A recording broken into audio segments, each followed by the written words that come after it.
আরে তে, অনেকদিন বাদছে। শোনো না, তোমার সঙ্গে আমার দরকার ছিল। তোমার কাছ থেকে একটা বই আমার নেওয়ার ছিল। কারণ ওনারা লাইব্রেরিতে বললো ওই বইটা নাকি তোমার কাছে আছে। যদি তুমি রিটার্ন করে দাও তাহলে আমি বইটা পেতে পারি। তুমি যদি কিছু না মনে করো তাহলে তোমার সাথে আমি যেতে পারি। কারণ আমারও লাইব্রেরিতে ওই বইটা লাগবে। আচ্ছা, তুমি একটা চুপচাপ থাকো কেন? কোনো পুরুষ বন্ধুর সাথে কথা বলতে এত ভয় পাও কেন? তোমার কি কোনো মানে কি হয়? আমাদের কাছে বলতে পারো খোলামেলা করে। দেখো, আমি কিন্তু খারাপ ছেলে না। তুমি চাইলে আমাকে সবটা শেয়ার করতে পারো। আমি যদি তোমার কোনো হেল্পে লাগি তাহলে আমি যথাসাধ্য চেষ্টা করব। আর আমি সবসময় সবাইকে চেষ্টা করারই থাকি। আমার সম্বন্ধে কোনো বাজে রেকর্ড তুমি পাবে না। আমার তোমাকে কেমন উদাসীন পাড়া লাগে। তুমি সবসময় চুপচাপ থাকো, কারোর সাথে কথাও বলো না, কিছুই না। যাই হোক, যা যাক তাহলে লাইব্রেরিতে। সে মনে মনে ভাবে, আমি তো জানি আপনি ভালো, কিন্তু আপনার সাথে কথা বললে তো প্রফেসর জিয়ান দেখে ফেলবে, তারপর আবার একটা অত্যাচার। আমি চাই না ওনার কাছ থেকে হাঁটাতে, কিন্তু আপনাকেও তো আমার বইটা দেওয়ার আছে। আমাকে আপনার সাথে লাইব্রেরি যেতেই হবে। চলুন তবে। কি জানি কি এত গুজর গুজর ফুসুর ফুসুর করছে, তো আবার পাক পুকুমের সাথে। পাক পুকুম ছেলেটা ভালো, তে যদি চায় ওকেই নিতে পারে। ছুটিটা মন্দ হবে না, কিন্তু তে কি চাইবে? তে তো ওর বাবার চিকিৎসা নিয়ে ব্যস্ত, নিজের থেকে একটু ফোকাসও করে না। কবে যে ও একটু ঠিক থাকবে। আমারও কি এরকম দেখতে ভালো লাগে না, কিন্তু কিছু বলতেও পারি না। আর সামনে প্রফেসর জনের ক্লাস, উনিও তো ওদের দিকে এমনভাবে দেখে যাচ্ছেন যেন খেয়ে ফেলবে।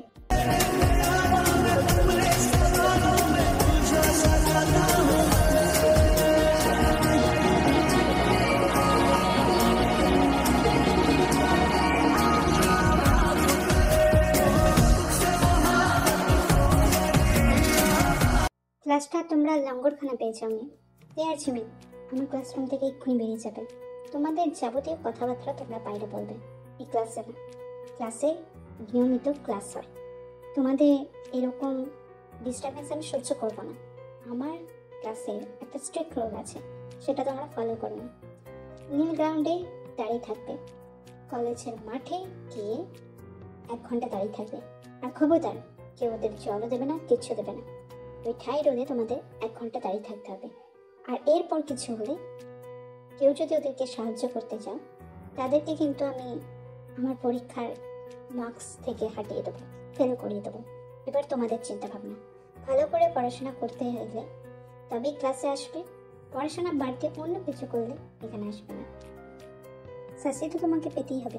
আমি বারবার মনে করে দিয়েছিলাম, আমি ব্যতীত অন্য কোনো পুরুষের সাথে তুমি কথাও বলবে না।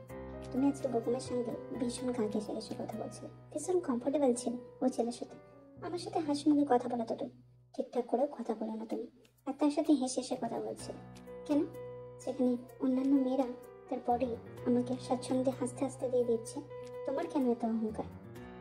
তুমি কেন এখনো আমাকে অ্যাকসেপ্ট করতে পারো না? আর আমি জানি না, তোমার এই অ্যাকসেপ্ট না করা ব্যাপারটা আমাকে ভীষণ ভোগায়। আমি নিজেকে মেনে নিতে পারি না। আমি এত সৌন্দর্য অধিকারী, আমার এত টাকা করি, তবু তুমি আমাকে সহ্য করতে পারো না। তবে একদিন তুমি আমাকে সহ্য করতেই হবে, আর সেই দিনটা খুব শীঘ্রই আসবে। একদিন তুমি নিজ থেকে আমার কাছে ধরাবে। কিন্তু আমি কেন এসব ভাবছি? আমি তো কোনো মেয়ের সাথে সংসার করতে চাইনি। ওই ফ্রডটার পর আমি আর কাউকে বিশ্বাস করতে চাই না। আমার সাথে হয়ে যাওয়া সেই ফার্স্টের পর আমার কাউকে সহ্য হয় না, আর আমি কাউকে বিশ্বাস করতেও চাই না। কেন জানি না, এই মেয়েটা থাকলে আমার সবসময় মনে হয় এই মেয়েটার অ্যাটেনশন যদি আমি পেতাম। কি আছে ওই মেয়েটার মধ্যে? নয়তো অন্যান্য মেয়েরাও তো আমার কাছে এসেছে, কোনো নতুনত্ব কিছু তো দেখি না, কিন্তু ওর মধ্যে এমন কিছু আছে যেটা আমাকে ওর প্রতি টান অনুভব করায়। অন্যদের জন্য আমি এক বিন্দু টান অনুভব করি না। আজ তো আসবে রাতে, ওর খেল আমি খতম করব। 3 দিন বার বেরিয়ে যাচ্ছে, আমি বলেছিলাম এই ডিলটা থাকাকালীন ও কোনো পুরুষ মানুষের সাথে কথা বলতে পারবে না। আর ওখানেও তো ম্যাচ যেতে হবে। ওখানে গিয়ে লিসারও পর্দা ফাঁস করতে হবে। সবাই খালি টাকা চায়, নাম্বার চায়, প্রতিপত্তি চায়, কিন্তু সৎ উপায়ে কোনো কিছু করতে চায় না। আর এই সৎভাবে কাজ করানোর জন্য জাঙ্কুকটা আছে। আমার এই কেমিস্ট্রিটা সবাই বুঝতে পারবে না, আর এই কেমিস্ট্রি ক্লাসে সবাইকে বোঝানোর দায়িত্ব আমার। দুটো জিনিসই আলাদা, তাই না? কিন্তু আমি তো কিছু খেলতে চাই, আর এই খেলা সবাই বুঝতে পারবে না। যারা আমার মতো তারাই শুধু বুঝতে পারবে। আর এখানে কেউ নেই। বুকুমার তোকে ভালো মানাচ্ছিল, চাইলে তো বিয়ে করে নিতে পারিস ওকে। পাইতা ওয়ে, আমাদেরকে স্যার এতক্ষণ দাঁড় করিয়ে রাখো। তোর তো লো আইডেন্টিটির প্রবলেম আছে, তুই কি করে থাকবি? ছুটি হয়ে গেছে, কিন্তু তোর কি মাথা ঘুরছে? আমি একটু শরবত এনেছি, তুই খেয়ে নে, আমার বোতলটা আছে। আর সামনে একটা পেস্ট্রির দোকান আছে, একটু চকলেট পেস্ট্রি নিয়ে নে তোর জন্য, আমি পয়সা দিয়ে দেবো, একদম না করবি না।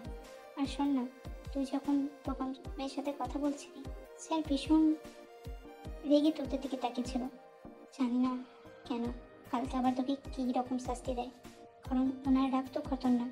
আজ ওনার রাগের কারণেই আমরা দুজন বাইরে নীল গ্রাউন্ডে দাঁড়িয়ে তোর সাথে আমি কথা বলছিলাম, তাতে ওনার কি প্রবলেম হচ্ছিল আমি জানি না। যাই হোক, সাবধানে বাড়ি ফিরিস, এগুলো নিয়ে নে। জিমিন, তোকে তো সত্যিটাও বলতে পারিনি। চাঙ্কুক স্যারের কাছে আমি নিজেকে বিকিয়ে দিয়েছি, আর যার কারণে আমি এখন টাকা রোজগার করে সেই টাকায় বাবার মেডিসিন চালাচ্ছি। আমার নিজের প্রতি ঘৃণা হয় জিমিন। আমি জানি না তুই এসব শোনার পর আমাকে ক্ষমা করবি কিনা, কিন্তু আমি দায়ে পড়ে করছি জিমিন। উনি খুবই জঘন্য একটা মানুষ।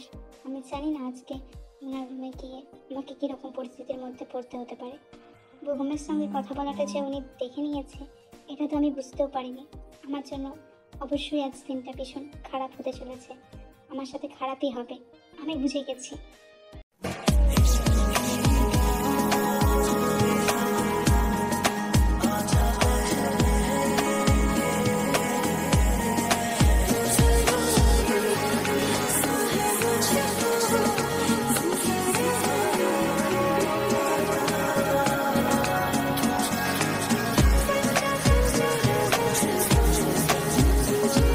তোমার সাহসের তারিফ করতে হয়তে তোমার লজ্জা করে না? তুমি আমাকে চোর মারছো। আমরা যে ডিল দেওয়া করেছিলাম সেই ডিলটাই বলা ছিল স্ট্রিক্টলি তুমি অন্য কোনো পুরুষের সাথে কোনো রকম মেলামেশা করতে পারবে না। তারপরেও তোমার শরীর বেগম ছুঁয়ে দেখেছে, তাই আমার অধিকার আছে তোমাকে স্নান করিয়ে দেবো। আর এমনিতেও তো আমি সব দেখেছি, তো আমাকে লজ্জা কিসের? আর এই টুকটাক চুমু টুমু এসব চলতে থাকবে, এগুলোকে একটু নর্মালি নাও। আমার সঙ্গে থাকবে আর এইসব জিনিসে অভ্যস্ত হবে না ভাবা যায় না। আমার রেকর্ড তো শুনেছ, আমি প্রত্যেকটা মেয়ের সাথেই শুয়েছি। তারপরেও তুমি ভাবো যে তোমাকে আমি সুযোগ দিব, ছেড়ে রাখবো? কখনোই না। আমি আমার টাকা দিয়েছি, আমি পুষিয়ে নেব, আমি যতটা পারি নিকড়ে নেব। নিজেকে প্রিপেয়ার করো। আর শোনো, তাড়াতাড়ি রুমে চলে আসবে, আমি কোনো নাটক শুনতে চাই না। কেন আসবে না তুমি? কির জন্য আসবে না? যাই হয়ে যাক, সে কিছু হয়ে যাক, আমার রুমে তোমাকে 5 মিনিটের মধ্যে চাই। আমাকে থাপ্পড় মিলবে না, এই থাপ্পড়ের বদলে আমি এবার বেটে নেব। অত সস্তা তুমি মিস্টার জন সম্পর্কে ভেবো না। তোমার প্রফেসর হওয়ার সাথে সাথে আমার আরও অনেক সে স্বপ্নই নাই বলি। তাড়াতাড়ি চলে আসবে, আর খবরদার আমাকে চোর মারার সাহস করবে না। এবারে ছেড়ে দিলাম, পরের বার থেকে হাত কুড়িয়ে রেখে দেবো। তুই আমার বিছানা গরম করবি শুধু, তুই আমার পেট পার্টনার হয়েছিস, মোর দেন নাথিং। তুই আমার স্ত্রী নয় যে তুই আমার গায়ের উপর হাত তুলবি, তুই আমার ভুল ঠিক করে দিবি। তুই একটা স্লাট, আর কিচ্ছু না। তুই নিজের টাকার জন্য আমার কাছে নিজেকে বিকিয়ে দিয়েছিস। তারপর তোর এত দেমাগ কিসের? তোর দেমাগ দেখার জন্য আমি এখানে বসে নেই, বুঝলি? আর আমার কাছে এসব নাকড়া দেখাতে আসবি না, আমি তোর প্রেমে পুরুষ না। আমার বয়সের সঙ্গে তোর বয়সের পার্থক্য জানিস নিশ্চয়। তোর বয়স এখন অনলি 20, আর আমার সেখানে 35 অলমোস্ট। তুই আমার সঙ্গে এসব রসিকতা করতে আসিস না। আমি শুধু লেনদেন বুঝি, আর লেনদেনটা ভীষণ ভালোভাবে বুঝি। লেনদেন ছাড়া আমাদের সম্পর্কে কোনো রকম কথা হতে পারে না, আর হবেও না। তোর বাবার টাইম টু টাইম পেমেন্ট আমি করছি, আর তার জন্য তোকেও তো নিজেকে আমার কাছে প্রেজেন্টেবল করে প্রদর্শন করতে হবে। সবসময় আমি কেন উদ্যত হয়ে ফোর্সফুলি তোকে আমার কাছে প্রেজেন্টেবল করাবো? পরের দিন থেকে এই ভুলটা যেন না হয়, নিজেকে নিজে প্রেজেন্টেবল করে আমার সামনে এনে ধরবে। আমার সবসময় ভালো লাগে না এমন মনে হয় যেন আমি তোকে জোর করছি, কিন্তু এটা তো আমার প্রাপ্য। তুই তো নিজেকে বিকিয়ে দিয়েছিস, তোর ভার্জিনিটি তুই বিক্রি করেছিস। এরপরও যদি তুই এরকম দেখাস, তাহলে লোকে ভাববে আমি তোকে জোর করেছি। আর এই প্রফেসর মিস্টার জন কখনো কাউকে জোর করে না, সব মেয়েরা তার কাছে স্ব ইচ্ছায় আসে। আর শোন, তোর মতো 2-4 পয়সার মেয়ে আমি অনেক দেখেছি, তাই এত নাকড়া দেখাস না। জানি না ভাইয়া, তুই পুরোপুরি হারিয়ে গেলি আমাদের জীবন থেকে, বাবা আমার জীবন থেকে। আর যদি তুই থাকতিস, আমাকে এই পথে আসতেই হতো না। আমাকে উনি বাজারে মেয়েদের সঙ্গে তুলনা করলেন। আমি কত সম্ভ্রান্ত পরিবারে জন্মেছি। আমি নিজে জানি ভাইয়া, সব কিছু তছনছ হয়ে গেল সেই অ্যাক্সিডেন্টে। মাকে তোকে দুজনকেই হারালাম। বাবা আমি আর নিঃস্ব। বাবাও তো শেষ হয়ে হয়ে বেঁচে আছে। আমার আর এই জীবন ভালো লাগে না। বিগত 5 বছর হয়ে গেল তোর সাথে আমার আর দেখা নেই। মা আর আমি এক জায়গায় থাকি। এখানে আমাদের একটা পাতানো ভাইও হয়েছে যে আমাদের ভীষণ যত্নে রাখে। আমি কখনো ভাবিনি এরকম ভাই আমার হবে, কিন্তু জানিস সে খুব ভালো। তার বাবা মা তাকে ছেড়ে চলে গিয়েছিল। দুজনে ইন রিলেশনশিপ ছিল, পরকীয়া করতো। সে ছেড়ে ওসব দেখেই বড় হচ্ছে। ইভেন তার লাভারও তাকে বিচ্ছিভাবে চেট করেছে। ভাবা যায় না এত কিছুর পরও সে ভীষণ ভালো একটা ছেলে। তবুও আমার শূন্যতা লাগে সবকিছুর মধ্যে। আমি তোকে ভীষণ মিস করি বোন। আমি মা ঠিক আছি, কিন্তু ভালো নেই। বাবা তুই কেমন আছিস বোন?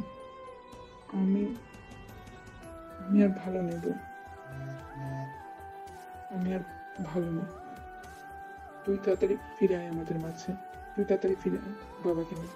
অদিষ্ট কবে যে একটু মুখ তুলে চাইবেন, অদিষ্ট কবে আমাদের মিলিয়ে দেবেন, আমি সেই আশাতে দিন করছি। তুমি আমাদের কাছে কি ফিরবি না? এত কষ্টের মধ্যেও প্রতিদিন দোয়া করিব যাতে তুই ফিরে আসিস। আমার দীর্ঘ বিশ্বাস তোদের কিছু হয়নি। সে অ্যাক্সিডেন্টে আমরা পড়ে গিয়েছিলাম জলের তলায়। এই ছেলেটাই আমাদের বাঁচিয়েছিল। এই ছেলেটির এত বড় কোম্পানি, সেখানে আমাকে কাজও দিয়েছে। আমি অন্য একটা শাখায় আছি, মাও আমার সাথে ওই শাখাতেই থাকেন। সেই ছেলের প্রতি আমরা দুজনেই খুব কৃতজ্ঞ। কিন্তু তুই তুই কোথায় বোন? তোকে তো অনেক কাল দেখি না। আমার আর ভালো লাগছে না। আমি আর মা তোর উপর অনেক অন্যায় করেছিলাম এককালে। বাবা তোকে ভালোবাসলে আমি কতদিন না হিংসা করতাম। বাবাও মায়ের সঙ্গে অনেক ঝামেলা করতো। এখন মা রিগ্রেট ফিল করে এই ভেবে যে বাবা সবসময় ভালোই বলতেন। আমরা তোদের দুজনকে ভুল বুঝেছিলাম, কথা কাটাকাটি চলতে থাকতো। কিন্তু সবকিছুর মধ্যে আজ ভীষণ নিঃস্ব লাগছে। নিজেদের কেউ নেই, খালি মনে হচ্ছে। ভীষণ নিঃস্ব লাগছে নিজেকে। তুই যে কবে ফিরে আসবি জানি না। অদৃষ্টর কাছে আজও প্রার্থনা করি তোর ফিরে আসার জন্য। চিরকাল তোমাকে ভুল বুঝেছি, মেয়েটার দোষ দিয়েছি, আর সবকিছু হারিয়ে ভীষণ একা লাগে। সুগার মুছে বেঁচে রয়েছি। আমার আরো একটা পাতানো ছেলে হয়েছে। পাতানো বললে ভুল হবে। সে আমাকে অনেক যত্নে রাখে, মামা করে। তার জীবনে অনেক ইম্পর্টেন্স। আমার আর সুগার নিজের মা নিজের দাদার মতোই আমাদেরকে চোখে দেখে। কিন্তু সবকিছুর মধ্যে আমরা দুজন তোমাদেরকে ভীষণ মিস করি। তোমরা কি আদৌ বেঁচে আছো? না সেই অ্যাক্সিডেন্টের পর তোমাদের মৃত্যু হয়েছিল? আজও জানা নেই এই হিস্ট্রিটা। তোমরা কোথায় আছো? তোমাদেরকে খুঁজে বার করতেই হবে। আমি তো চেষ্টা চালাচ্ছি, জানি না সুগা কতটা বেড়ে উঠবে। আমাদেরকে খুঁজে পারতেই হবে। দেখে আমার ভীষণ এর জন্য ভীষণ মন খারাপ করে। দেখে আমি ভীষণ মিস করি, কিন্তু কিছু কাউকে বলতে পারি না। কোন মুখ চেয়ে বলবো? এককালে ওই মেয়ে আমার কাছে কতবার ছুটে এসেছে, আর আমি ওকে ফিরিয়ে দিয়েছি। আমি বা কেমন মা? ওকে কেন এতবার ফিরিয়ে দিয়েছি? আমি কেন ওকে ভুল বুঝেছি? সে তো আমার কাছে একটু আদরই চাইতো।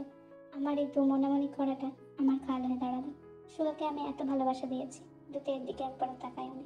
তুমি তাকে খুব যত্নে রেখেছিলে, কিন্তু এখন খালি মনে হয় যে তোমরা এতটাও বেঁচে আছো। তো আমার যে অনেক কিছু বলা বাকি, এর কাছে মাপ চাওয়া বাকি, তোমার কাছে মাপ চাওয়া বাকি। জানি না তোমরা কোথায়, কিন্তু আমি সুগাকে বলছি খুব শীঘ্রই আমাদের সঙ্গে তোমাদের দেখা হবে। আমরা তোমাদেরকে খুঁজে পেতে সক্ষম হব। আমি দরকার হলে আমার এই পাতানো ছেলের সহায়তা নিয়েই খুঁজে বার করব। ও ভীষণ পাওয়ারফুল একটা মানুষ। ওর সহায়তা নিয়ে আমরা ঠিক সক্ষম হব তোমাদের খুঁজে পেতে। কিন্তু এক সপ্তাহ আমরা চেষ্টা করে দেখি, তারপর নয় আমার ওই পাতানো ছেলেকে বলবো। পাতানো ছেলে বললে ভুল হবে। আমাদের কুকুর ভীষণ ভালো, ভীষণ ভীষণ তেজ না তোর সালি, ভীষণ তেজ। আমি এতবার করে বললাম, তাও নিজেকে প্রিপেয়ার করিসনি। এখন সবকিছু নিজে হাতে করব। তোকে কিভাবে শেষ করতে হয়, ছিন্ন ভিন্ন করতে হয়, সেটা তুই আমার থেকে দেখবি। তোর কোনো ধারণাও নেই আমি কতটা সফট হয়ে তোকে বলেছিলাম নিজেকে প্রিপেয়ার করে আমার কাছে প্রেজেন্টেবল করার জন্য। কিন্তু না, তুই তোর মতো বসে থাকলে তুই আমার কাছে নিজেকে প্রেজেন্টেবল করতেই চাস না। তার উপর তো ফেলছিস আমাকে দেখে। তোর এই তেজ আজ যদি আমি না ভেঙে ছেড়েছি, তবে আমার নামও প্রফেসর জিয়ন্ন। কাল পরীক্ষা আছে না? কাল পরীক্ষা তুই দিতে পারবি না। তোর কোমর রাখবো না আমি আজকে, তোর কোমর আজকে ভেঙে ফেলবো আমি, তোকে হাঁটার মতো অবস্থায় রাখবো না। তুই আমাকে দেখে থুতু পেলিস, তোর এত বড় আস্পর্ধা, তোর এত বড় আস্পর্ধা যদি ধুলোয় না মিটিয়ে দিয়েছি, তবে আমার নামও প্রফেসর জিয়ার না।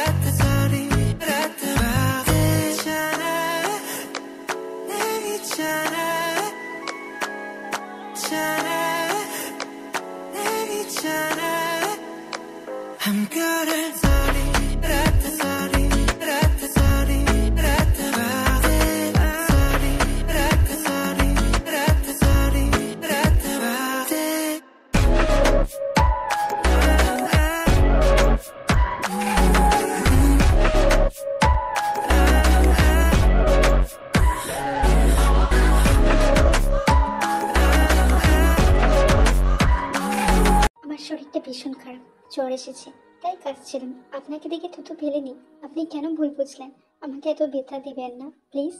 দেখুন কিরকম ব্লিডিং শুরু হয়ে গিয়েছে, আমার ভীষণ ব্যথা করছে, আমি আর পারছি না, প্লিজ দয়া করুন, ছাড়ুন আমায়, আমি হাঁটতে পারবো না।